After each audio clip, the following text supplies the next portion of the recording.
तुमची स्किन पण थंडीमुळे डल आणि ड्राय झाली आहे का?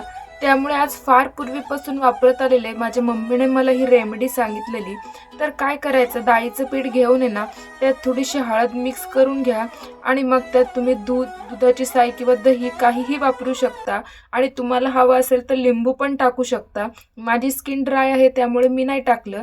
आणि ही पेस्ट करून आहे ना मस्त चेहऱ्यावरती लावून घ्या आणि 5 मिनिटांनी चेहरा धुवा आणि बघा कसा ग्लो करतोय ते. नॅचरली ग्लो करतो, खरंच सांगते. फारच स्किन केअर करून थकले हो, म्हणून म्हटलं आता जेवून घ्यावं. आणि जेवायला बसले तर आज दिवाळीचा शेवटचा लाडू होता बरं का खायला.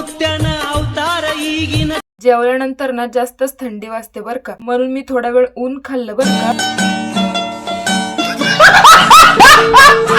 तुम्ही थंडीमध्ये ऊन खाताय की नाही कमेंट करा. ऊन खातच होते बरं का. तेवढ्यात आठवलं की आम्हाला तर वडे करायचे आहेत. तुम्हाला तर माहिती आहे की लग्नाचा सीझन आहे, आमच्याकडे पण लग्न आहे बरं का. आणि त्याची सुरुवात आजपासून झाली आणि मी हे सगळे रिच्युअल्स पहिल्यांदाच बघणार आहे.